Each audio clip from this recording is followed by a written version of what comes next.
How do you overcome a deep-rooted habit like alcohol, especially one that's been around for a long time? Part of this process, or part of the understanding, is that there is a natural resistance that comes as part and parcel of the change. When you're trying to change, your brain is resistant against it. It's almost like you've got a split personality or something like that, That's just the power of how motivations work, of how desires work, of how, you want one thing, but you want the other thing at the same time, right? You can have motivations that are pulling you or trying to pull you in one direction. And you can also have motivations that are trying to pull you in the exact opposite direction.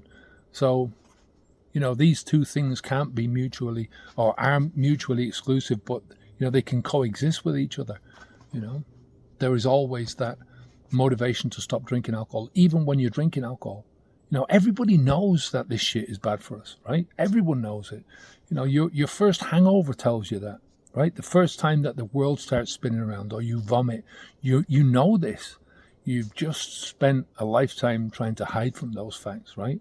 Don't worry, I did it for 30 years, so it is what it is.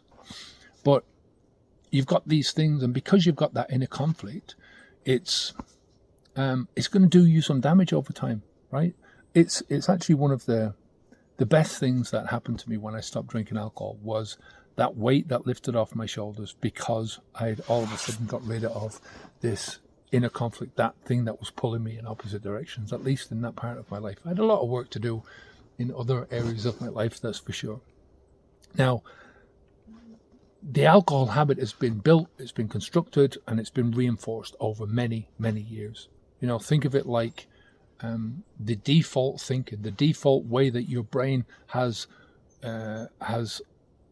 constructed to think about certain things in my life. So I started out, for instance, when I was the boys are just running around like mental here. I started out in my life, one of the reasons why I drank was because it gave me an out for my shyness in the social scene. So I could go out, I could have a few pints and I wouldn't feel as shy, right? So that default thinking that I could do this, that turned into default behavior. And over the years, that has just turned into many, many different areas of my life. The more areas that you cover with alcohol, the deeper its influence becomes, right? The stronger the habit foundations become, right? So how do you overcome the default? How do you overcome this habit or these habits? Because it's not just one habit, it's a multitude of different habits. You stop feeding the old habits and you stop the flow of the alcohol. That's the start. That's you step through that door. That's the first thing that you do, the decision. And then you do the work, right? It's a process. Nature abhors a vacuum, they say. So you can't leave a hole where you took the alcohol out from. You can't leave a hole because it's leaving a lot of different holes, right? So one of the keys is to focus on creating new behaviors, focus on creating new ways of thinking. You focus on what you can change. Focus on the things that are wrong. For a start, you break down the habit into all of its different components, the rituals, the sequences that your brain is going through, the mindsets that your brain is going through within the habit. And once you've isolated those, then you can start to say, well, I don't need that anymore, and I can replace that with this. I don't need that anymore, I can replace that with this, right? Then you make those new behaviors, you make that new thinking more automatic and familiar. And how you do this is through consistent practice, right? Consistency is the key. Consistent practice means doing the same things over and over again. Repetition, my friends.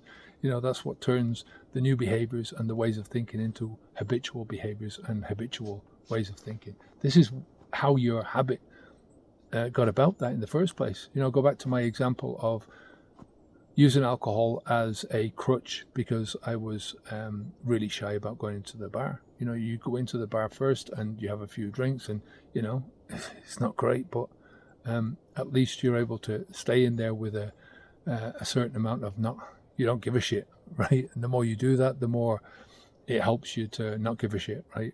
And it doesn't do anything for you to overcome or to learn the skill of becoming more social, right?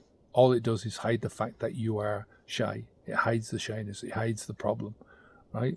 So anyway, you want to get to that stage where the new behavior and the new thinking becomes automatic, right? And then it becomes the default thinking over time. It's about the wiring. It's about rewiring your brain's habitual responses over time. That's the only way we can do this. All right. Take care of yourself. Habits V2 if you want me to walk through some of our system. Take care. Onwards and upwards. Bye now.